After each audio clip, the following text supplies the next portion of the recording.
सुहागन स्त्रियों को सोमवार का व्रत, सोमवार के दिन शिव की पूजा पति के साथ करने पर अखंड सौभाग्य के साथ आयुष्मान, बलवान, बुद्धिमान, यशस्वान, धनवान, ज्ञानवान उसका पति बनता है। घर में शिव की कृपा भरमार रहती है, धन धान्य भरपूर रहता है। जो धर्म पत्नी अपने पति के साथ शिव की पूजा करती है। आप शिव जी की पूजा पति के साथ नारियां सब करती हैं, पर अगर आपको कोई पूछे कि शिव की पूजा में पत्नी को कौन सी दिशा में पति के साथ अभिषेक में बैठना चाहिए, जल चढ़ाते समय पति पत्नी को कैसे खड़े होना चाहिए, कैसे बैठना चाहिए, याद रखना शिवलिंग पर जल चढ़ाते समय हमेशा उत्तर दिशा की ओर मुख करें। कहोगे उत्तर कैसे मालूम करें? भारत के किसी भी शिव मंदिर में शिवलिंग की स्थापना करते समय जो जलेरी का मुख होता है, जो हमारा चढ़ाया हुआ जल जिस दिशा में गिरता है नीचे, वो हर मंदिर में उत्तर दिशा होती है।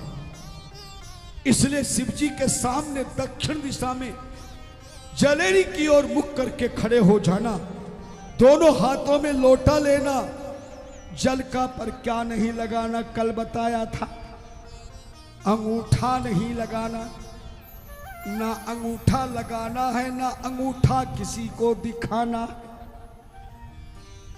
और केवल लोटे पर ही नहीं, पूजा की थाली में ही नहीं, आरती के थाली में ही नहीं, जमीन के कागजातों पर भी अंगूठा मत लगाना। क्या हो जाएगा बताने की आवश्यकता नहीं। और किसी के सामने कभी अपना अंगूठा भी मत दिखा दे।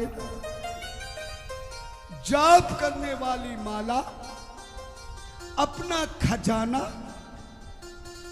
और अंगूठे को हमेशा गुप्त रखना चाहिए। गले में पहनने वाली माला से कभी जाप नहीं करना चाहिए। जाप करने वाली माला को कभी पहनना नहीं चाहिए। जाप करने वाली माला कभी किसी को दिखानी नहीं चाहिए। इसलिए गोमुखी में ही माला का जाप करे और ये अंगुली नहीं लगानी चाहिए। समझ गए ना?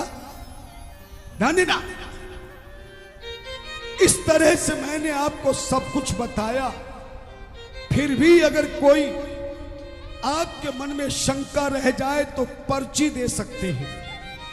मैं हर प्रश्न का आपको उत्तर दूंगा, आज नहीं तो कल दूंगा, लेकिन समय तक दूंगा।